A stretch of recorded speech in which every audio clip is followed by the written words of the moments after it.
I stared at the champagne flute in my hand, watching bubbles rise to the surface. Around me, voices mingled with laughter. My daughter Emma's engagement party was in full swing. She stood near the fireplace, her fiancé Marcus's arm around her waist, both of them glowing with that particular joy only newly engaged couples possess. I should have been purely happy. I was happy. But there was something gnawing at me. A discomfort I couldn't quite name. My sister Jennifer appeared at my elbow, her perfume arriving a beat before she did. "Claire. Darling. You look tense. This is supposed to be a celebration." She squeezed my shoulder with her perfectly manicured nails. "I'm fine," I said automatically. Jennifer had always been the golden child. Growing up, she could do no wrong in our parents' eyes. I was the responsible one, the steady one, the one who didn't need attention because I seemed to have it all together. Jennifer was vibrant, charismatic, the sun everyone orbited around. And I had learned, over 38 years, to accept my role as the moon. "Emma looks radiant," Jennifer continued, surveying the room. "Though I still think a spring wedding would have been better than fall. But you know how stubborn she can be." "Gets that from you." I didn't respond. Across the room, Emma was laughing at something Marcus said, her hand on his chest. She'd been planning this day for weeks, wanting everything perfect. The venue, a historic estate in Connecticut, had been booked months in advance. The guest list had been carefully curated, and most importantly to Emma, all her family was here, including Jennifer's daughter, my niece Olivia. Olivia was 24, 2 years younger than Emma. They'd grown up together, more like sisters than cousins. Or so I had believed. "Where's Olivia?" I asked, scanning the crowd. "Outside, I think. Getting some air." Jennifer waved her hand dismissively. "You know how she gets at these things. So sensitive." That word, sensitive. Jennifer used it often to describe her daughter, usually as an excuse. Olivia's sensitivity meant she couldn't handle criticism. It meant her feelings were always more important than anyone else's. It meant that when she did something hurtful, we all had to understand that she didn't mean it, that she was just going through something. I had watched this pattern for years, and I had enabled it, just like everyone else in the family. The thing is, when you're raised to keep the peace, to be the reasonable one, you learn to swallow things. Small slights, passive-aggressive comments, moments where you feel something is wrong but can't quite articulate what. You tell yourself you're being oversensitive. You tell yourself it's not worth the drama, but mothers have instincts. And mine had been screaming for months. It started small. Emma had mentioned, back in January, that Olivia seemed distant. "She barely responds to my texts anymore," Emma had said, confusion in her voice. "I asked her to be a bridesmaid and she said yes, but now she acts like I'm bothering her whenever I bring up wedding stuff." I had chalked it up to jealousy. Not malicious jealousy. Just the natural sting of watching your cousin get engaged when you're single. I told Emma to give Olivia space, that she'd come around. Then in March, Emma came to me in tears. "Mom, Olivia told Aunt Jennifer that I'm being a bridezilla. Aunt Jennifer actually called me to say I should tone down my expectations." I had felt the first real flicker of anger then.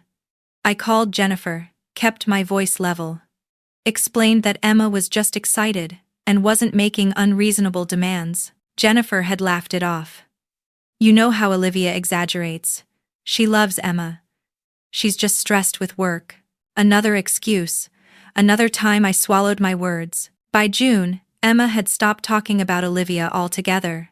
When I asked about the bridesmaids' plans, she'd mention her college friends, her coworkers, but gloss over Olivia's name.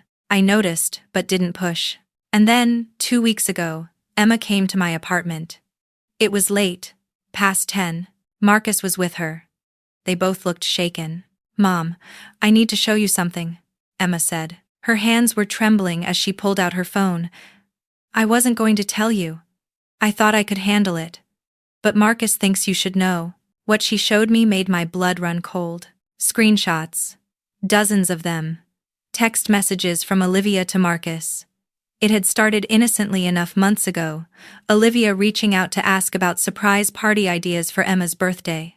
But the messages had evolved, become flirtatious, then explicit. She's been texting me for 4 months, Marcus said quietly. At first I thought she was just being friendly. Then it got weird. I'd try to redirect the conversation back to Emma or wedding planning, and she'd find ways to make it about us. About me and her. I scrolled through the messages, my stomach turning. Olivia asking Marcus about his relationship history.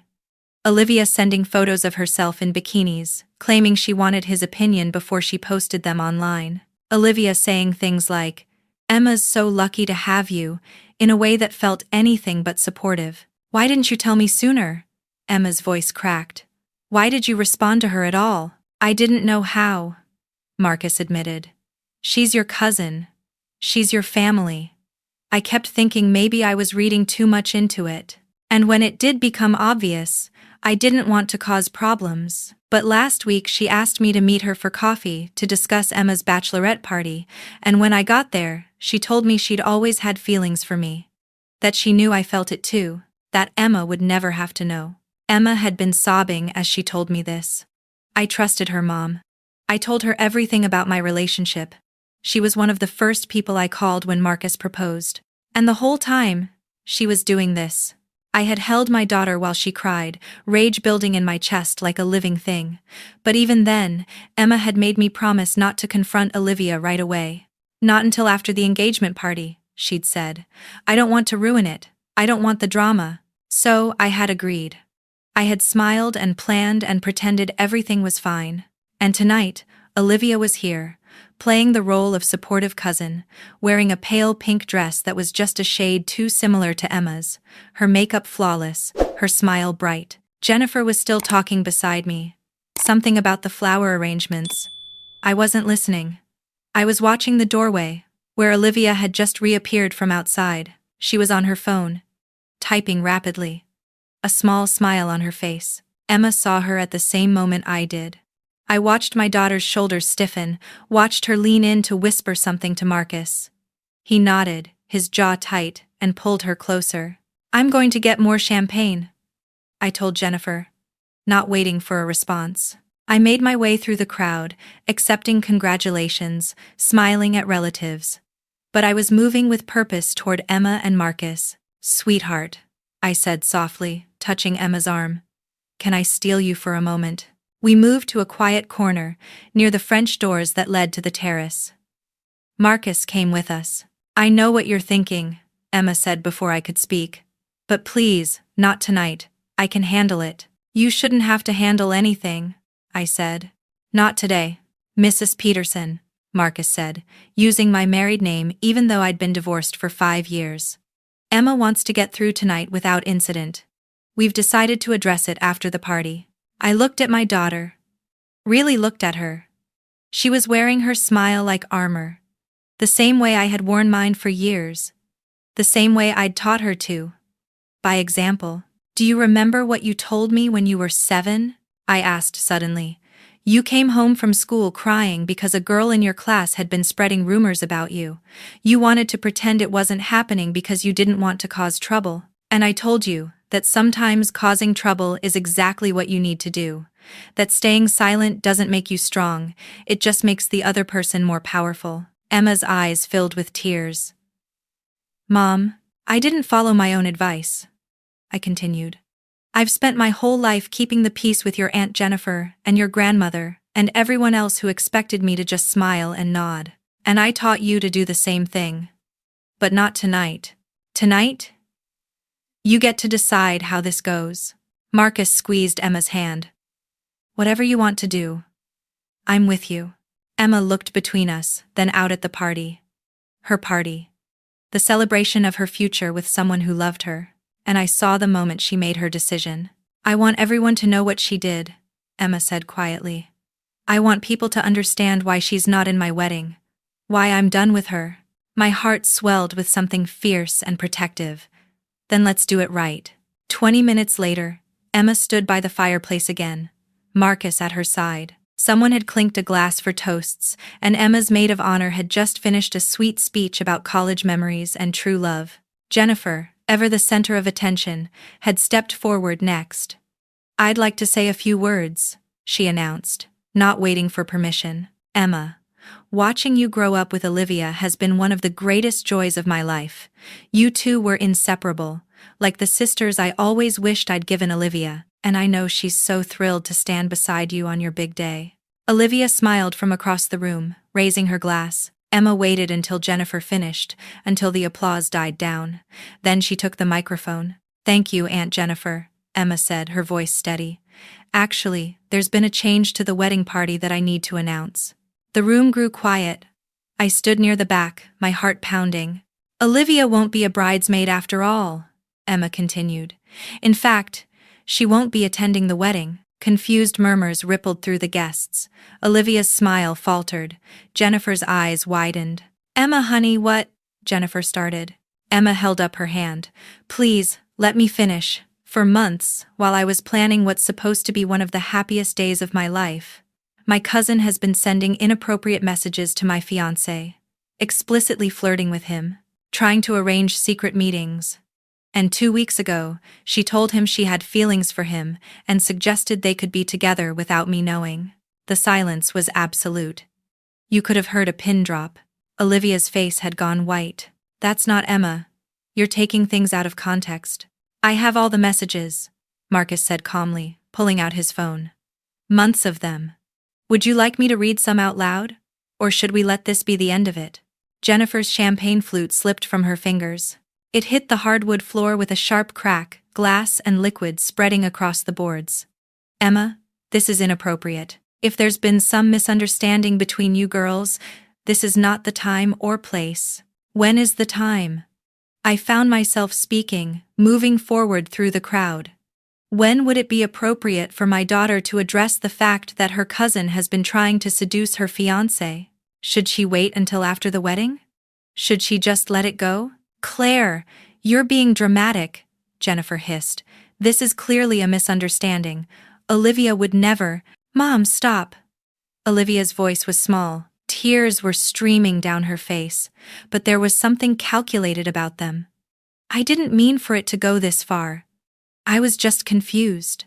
I've been going through a hard time, and Marcus was nice to me, and I misread the situation. Emma, I'm so sorry. You know I love you. You know I'd never really try to hurt you." There it was. The explanation that made everything okay. The excuse that turned betrayal into a cry for help. And I watched my sister's face soften, watched her move toward her daughter. "See? She didn't mean it. She's been struggling. Emma, surely you can find it in your heart to forgive your cousin. Family forgives." "No." Emma's voice cut through the room. "No, I don't accept that. You don't send someone explicit photos by accident. You don't tell someone you have feelings for them because you're going through a hard time. You do it because you're willing to hurt someone you claim to love to get what you want." "Emma, please." Olivia sobbed. "I made a mistake. A terrible mistake. But we're family. We've been best friends our whole lives. You can't throw that away." "You threw it away," Emma said. "The moment you decided Marcus was worth more than our relationship, the moment you prioritized your feelings over everything we had. I had never been more proud of my daughter." "This is ridiculous," Jennifer snapped, her voice rising. "You're humiliating my daughter in front of all these people over what? Some flirty texts?" Olivia said she's sorry. "What more do you want?" "I want her to leave," Emma said simply. "And I want everyone here to understand why. Because this isn't just about texts. It's about betrayal. It's about someone who smiled to my face while trying to destroy my relationship behind my back. And I'm done pretending that's okay because we share DNA." My mother, who had been standing near the bar, stepped forward. "Emma, sweetheart, you're upset. But Jennifer's right. This could have been handled privately. Making a scene like this, ruining your own engagement party." "I'm not ruining anything," Emma interrupted. "I'm protecting myself. I'm standing up for my relationship. And I'm showing everyone here who they're really defending when they ask me to let this go."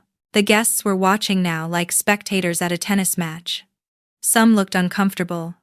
Others looked supportive. And a few, I noticed, looked at Olivia with dawning understanding, as if pieces were clicking into place. "If anyone would like to see the evidence, I'm happy to share," Marcus said, his voice carrying across the room.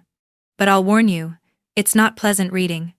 Olivia pursued this for months. She ignored every attempt I made to redirect or shut down the conversations. She knew exactly what she was doing. Olivia turned and ran. Not walked. Ran toward the exit, her heels clicking frantically against the floor. Jennifer stood frozen for a moment, her face cycling through emotions: shock, anger, embarrassment, and finally, rage. She turned on me. "You encouraged this. You put her up to this public humiliation." "I supported my daughter's right to tell the truth," I said evenly. "Your daughter just destroyed any chance of reconciliation."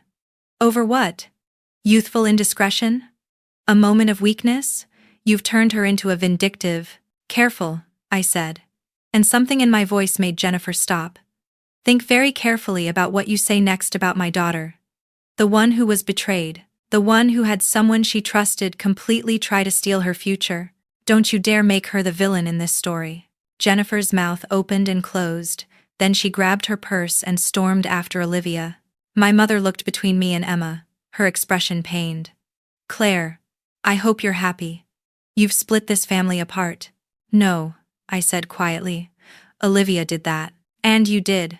By immediately defending her instead of asking what she'd done. Just like you've always defended Jennifer.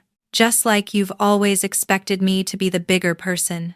The understanding one. The one who sacrifices for family harmony." My mother flinched. "I'm done with that," I continued.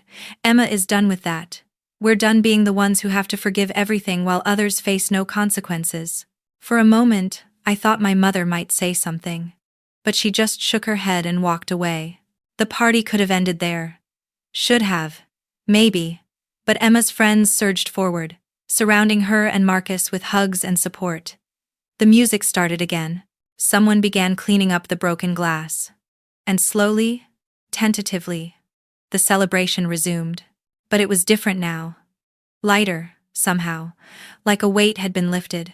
Emma found me an hour later, on the terrace, watching the moon rise over the Connecticut hills. "Thank you," she said softly, sliding her arm through mine. "For what?" "For not making me keep quiet, for not asking me to be the bigger person, for not telling me that family comes first no matter what." I pulled her close. Family should come first. Real family. The people who actually love and support you.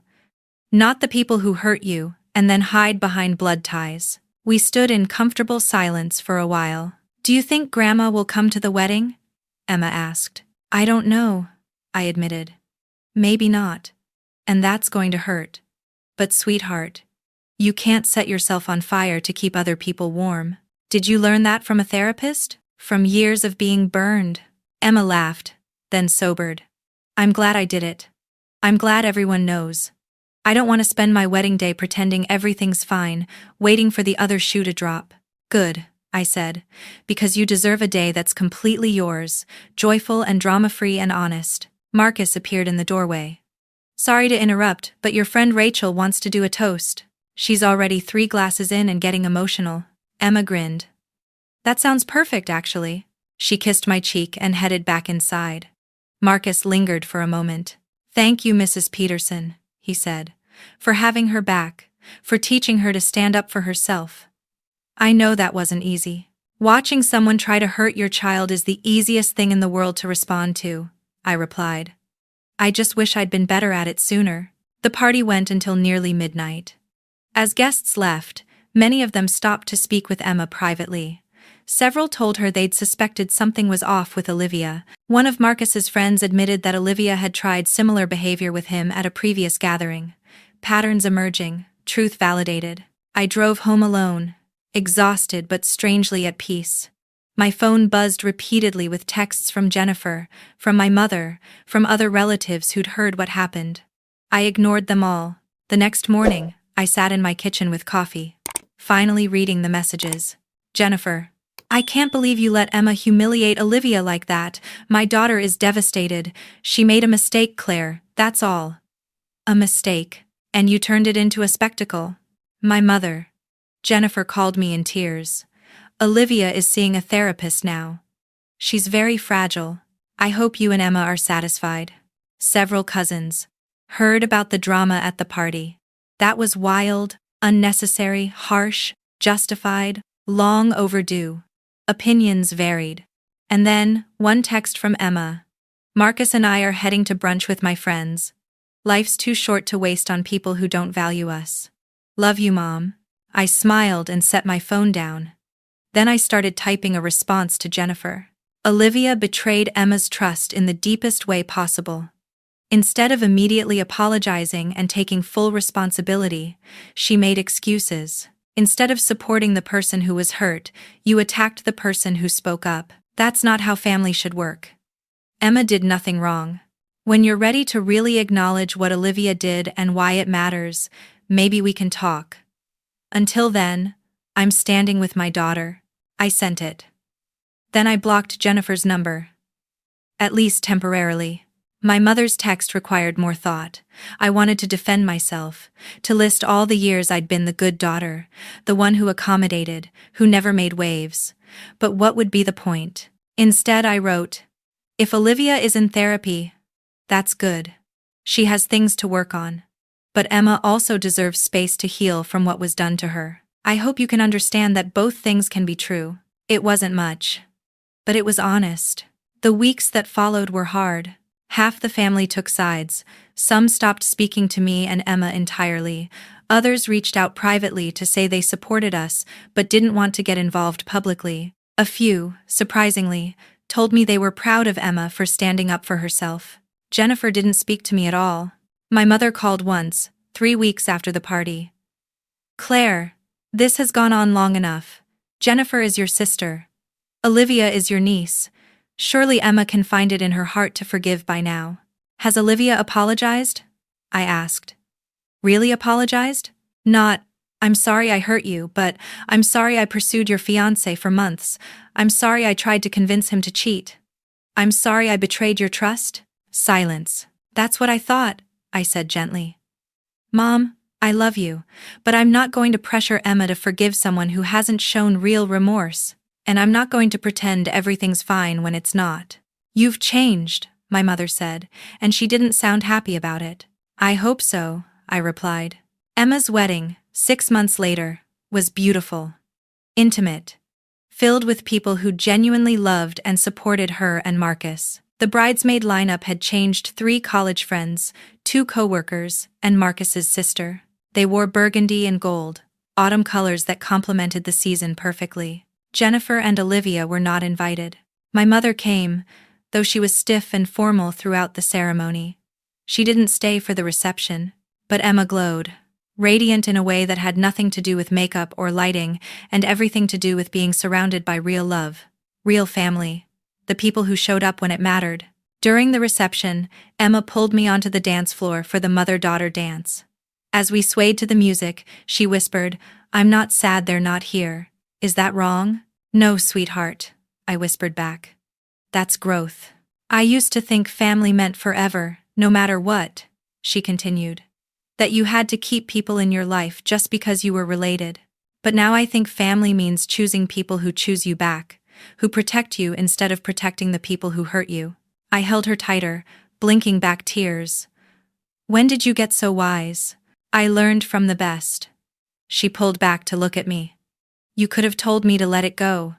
You could have said it wasn't worth the fight. But you didn't. You stood with me, and that taught me something really important." "What's that?" "That my peace matters. That I matter. More than keeping up appearances or avoiding conflict or maintaining relationships that drain me." She smiled. "You taught me that by finally learning it yourself." As I watched Emma and Marcus drive away that night, married and happy and free from toxic obligations, I felt something I hadn't felt in years. Pride. Not just in my daughter, though I was bursting with it, but pride in myself. For finally choosing honesty over harmony. For teaching Emma through actions, not just words, that she didn't have to shrink herself to make others comfortable. Jennifer sent a card 2 weeks after the wedding. No return address, but I recognized the handwriting. Inside, she'd written, "I hope you're happy with what you've done to this family." I didn't respond. Instead, I tucked it away in a drawer and went about my day. Because here's what I'd learned, what Emma had reinforced by standing up at that engagement party. Sometimes the most loving thing you can do is draw a boundary. Sometimes protecting yourself or your child means other people will be angry. And sometimes, family means choosing who stays and who goes. Emma called me that afternoon, her voice bright with happiness. "Mom, guess what? Marcus and I are thinking about adopting a dog. A golden retriever. Isn't that perfect?" "That sounds wonderful, sweetheart. We're also thinking about Thanksgiving. Just us, you, Marcus's family. Small, intimate, drama-free. I'd love that." "Good, because you deserve holidays that feel good, not obligatory. You deserve to be somewhere you're appreciated." After we hung up, I stood in my apartment, looking out at the city lights. I thought about all the years I'd spent being the peacemaker, the reasonable one, the one who absorbed hurt so others wouldn't have to feel uncomfortable. And I thought about the woman I was becoming, the one who stood up, the one who said no, the one who taught her daughter that love shouldn't require you to betray yourself. I didn't regret the confrontation at the engagement party. I didn't regret the fractured family relationships or the uncomfortable conversations or the people who chose to walk away. Because Emma was free. And so was I. And sometimes that's worth everything else.